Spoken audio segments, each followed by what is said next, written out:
Kalau di Indonesia jadi setan. Jadi gua Dondi setan. Tapi sebelum kita mulai nih ya, kita mulai masuk ya, kemarin hangat sekali tentang Elia. Ini pertemuan pertama antara Dr. Richard Lee bersama Koh Dondi Tan. Obrolan ringan ini terjadi saat mereka sedang mencairkan keadaan sebelum melakukan podcast yang sangat ditunggu banyak orang di Indonesia. Banyak banget yang potong, banyak banget. Kenapa? Kan saya udah ngomong juga ya, sebenarnya waktu saya ngomong besoknya di grup langsung keluar kalimat di grup orang tua, di grup keluarga kayak gitu. Oh gitu. Ya. Ini momen di mana sebelum Dr. Richard ingin menyanyikan sesuatu yang mengganjal di hatinya. Dalam hal ini, gejolak hati Dr. Richard ternyata juga muncul yang umum terjadi pada mu'alaf Indonesia lainnya. Jadi kan pasti nggak gampang ya, pasti nggak gampang. Kau Doni dulu waktu pertama kali mu'alaf dapat tentangan nggak? Sebelum Dr. Richard ingin mengutarakan gejolak hatinya, dia sempat menanyakan pada Koh Dondi, apakah dia mengalami hal yang sama yang dirasakan ketika pertama kali jadi mu'alaf. Secara tidak langsung, Dr. Richard ingin adanya seseorang yang jadi panutannya, dapat memperkuat mental dan hatinya untuk berbagi pengalaman saat pertama kali masuk Islam. Alhamdulillah enggak. Karena keluarga gua bukan keluarga yang, oh lu nggak boleh pindah agama. Enggak. Alhamdulillah sama sekali nggak ada masalah. Satu titik terang terjawab. Namun tidak semudah itu bagi Dr. Richard. Setiap individu mempunyai problem yang berbeda-beda. Maka dari itu, Dr. Richard terus menggali pengalaman dari Koh Dondi saat pertama kali masuk Islam. Oh, tapi gini, saya udah nonton juga videonya Dr. Richard sama Ustadz Salim. Oke, yang namanya respon keluarga, apalagi keluarga besar, itu pasti ada. Tetapi belum tentu apa yang ditakutin oleh Dr. Richard semuanya terjadi, belum tentu. Koh Dondi mencoba meyakinkan dan menata mental Dr. Richard. Karena dia tahu, Dr. Richard sudah sangat dekat dengan Islam. Ibarat kata, tinggal satu langkah untuk login, hanya soal kesiapan hati dan mental saja. Tapi kalaupun terjadi, itu juga bukan harus keluarga terpisah. Ya, jadi artinya gini, saya sudah menangani orang yang masuk Islam sudah lumayan banyak, dan kami juga selalu mengajarkan kepada mereka apa? Kalau sebelum masuk Islam lu udah hormat sama orang tua lu, setelah masuk Islam lu harus lebih hormat.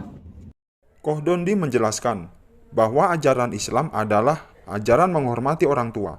Tidak ada benteng sedikit pun soal perbedaan keyakinan dalam hubungan anak dan orang tua. Jadi kalau orang tua lu sampai menentang atau melarang dan segala macam, lu boleh jawab tapi harus dengan cara yang paling lembut. Walau berbeda keyakinan sekalipun, Islam tetap mewajibkan anak patuh pada orang tua yang non-muslim. Justru Islam lebih menekankan wajib untuk hormat pada orang tua tanpa alasan apapun selain untuk berbuat dosa atau melakukan kemusyrikan. Ada satu mualaf saya. Langsung aja. Ada satu mualaf saya. Orang tuanya punya hotel, punya rumah sakit, punya perusahaan kontraktor besar. Gara-gara dia masuk Islam, anak itu dibuang dari keluarga. Tinggal di studio saya kurang lebih 6 bulan. Alhamdulillah sekarang udah jadi pengacara. Tetapi pada saat dia tinggal itu, dia benar-benar nggak punya apa-apa. Kita bantu dia dari nol. Sampai akhirnya dia bisa menjadi pengacara. Bulan ke-6, yang namanya ibu kan punya kasih sayang dengan anak kan nggak bisa hilang aja. Akhirnya dihubungin tuh anak. Cuma nanya gimana kabar kamu gitu. Cuman satu kalimat begitu, saya langsung nyuruh mualaf saya itu, kamu pulang ke Bandung, temuin ibu kamu, cium tangan ibu kamu, kalau perlu cium kaki ibu kamu. Alhamdulillah, langsung dijalanin besoknya. Sekarang udah alhamdulillah. Koh Dondi menjelaskan, walau berbeda agama, dalam ajaran agama Islam, kewajiban anak pada orang tua tetap wajib harus dilaksanakan.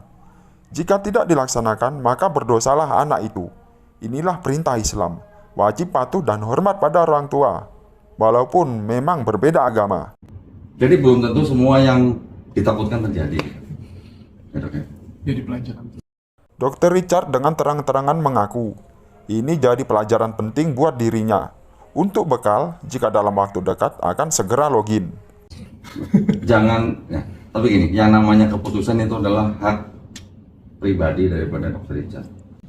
Koh Dondi kembali menegaskan, soal keyakinan ada di dalam hati.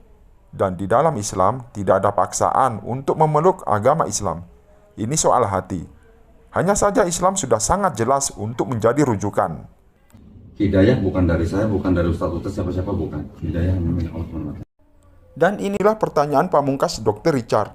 Di dalam Islam, apakah boleh dia meyakini agama dari lubuk hati terdalam?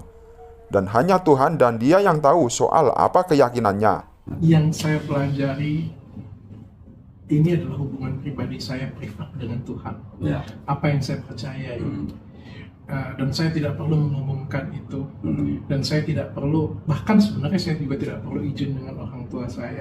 Dan saya tidak perlu membukanya kemana-mana. Ya andai kata mungkin orang tua atau keluarga atau siapapun tidak setuju, tapi saya bertanya dalam diri hati saya pribadi yang paling dalam, siapa yang saya punya yakini dan saya jalankan itu. Menurut saya sampai di sana saja. Kalau seperti itu boleh kok. Boleh. Jawaban ringan Koh Dondi menjadikan Dr. Richard semakin dekat dengan Islam.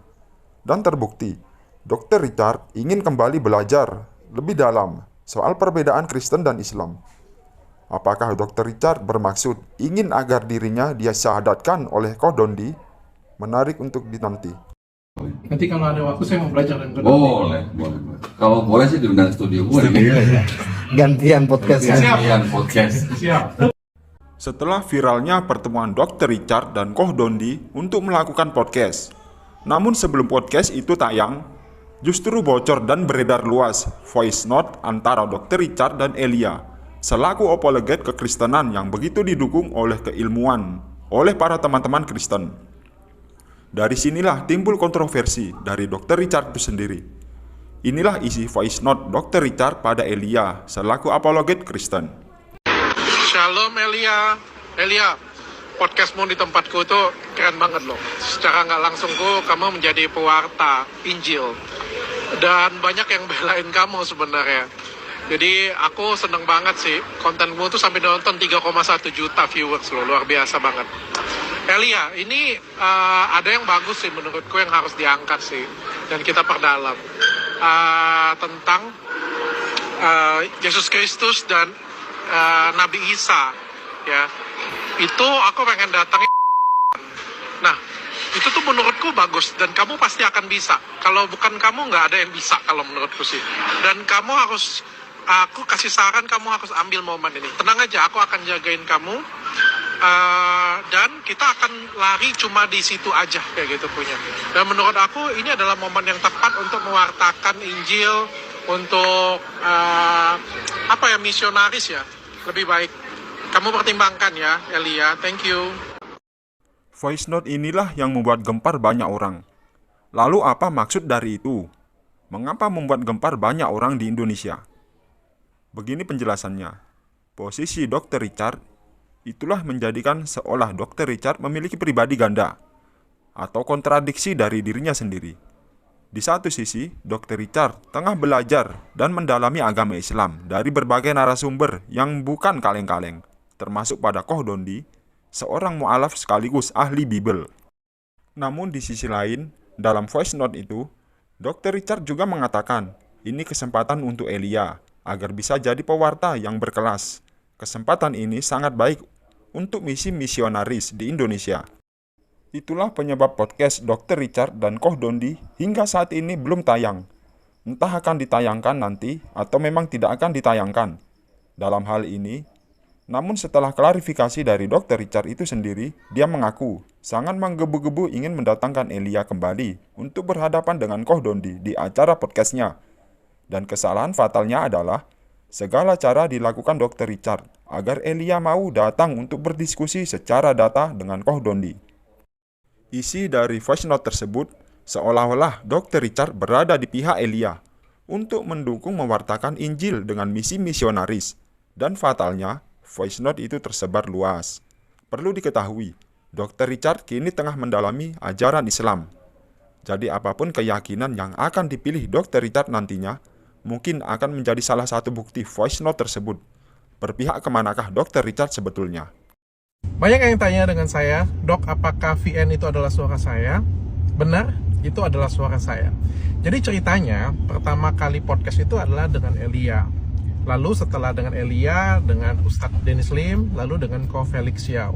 Namun pada perjalanannya saya ingin menayangkan Ko Ustadz Felix Xiao dulu, Ustadz Dennis Lim, baru saya memberikan pandangan secara naskani melalui Elia. Nah, sampai di sana ada diskusi yang menarik yang baru pertama kali juga saya dengar, yaitu apakah Yesus Kristus dan Nabi Isa itu adalah pribadi yang berbeda. Itu mengejutkan saya karena selama ini saya menganggapnya itu adalah pribadi yang sama. Saya dan tim tertarik banget untuk mengangkat cerita ini dan berdiskusi secara sehat, bukan debat. Ya, dari tim menyarankan untuk mengundang Donditan dan Elia di sini. Ya. Lalu dihubungi Donditan, kok Donditan bersedia.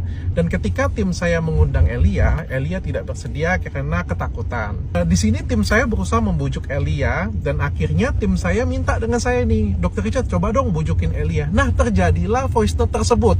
Jadi voice note tersebut itu benar adalah suara saya, langkah saya untuk membujuk dia, dan itu salah saya karena saya terlalu menggebu-gebu dan terlalu ingin merayu dia untuk datang ke podcast saya untuk berdiskusi lagi. Sebenarnya banyak banget yang pengen diskusi dengan Elia, Kodonitan, bahkan Ustadz Felix Xiao sendiri tuh ngomong dengan saya pengen berdiskusi langsung dengan Elia, baik di podcast ataupun tidak dalam podcast. Jadi itu murni kesalahan saya, ingin mengajak Elia untuk datang ke podcast saya. Namun amat sangat saya sesalkan sekali voice note ini tersebar karena saya tidak pernah mengirim voice note ini melalui handphone saya, melalui chat pribadi saya. Saya mengirimkan voice note tersebut dari handphone tim saya. Jadi saya tidak pernah chat Elia secara pribadi. Saya sangat menyesalkan ini bisa terjadi kegaduhan karena bukan itu inti dari podcast dan konten saya. Saya ingin memberikan edukasi kepada masyarakat. Saya minta maaf, dan sebenarnya kemarin Kodonditan dan juga perwakilan dari Elia, yaitu Mas Edwin, sudah datang ke podcast saya berdiskusi tentang apakah Yesus Kristus dan Nabi Isa itu adalah pribadi yang sama atau berbeda. Dan sepertinya supaya tidak menimbulkan kegaduhan, konten ini akan saya hold dan tidak ditayangkan.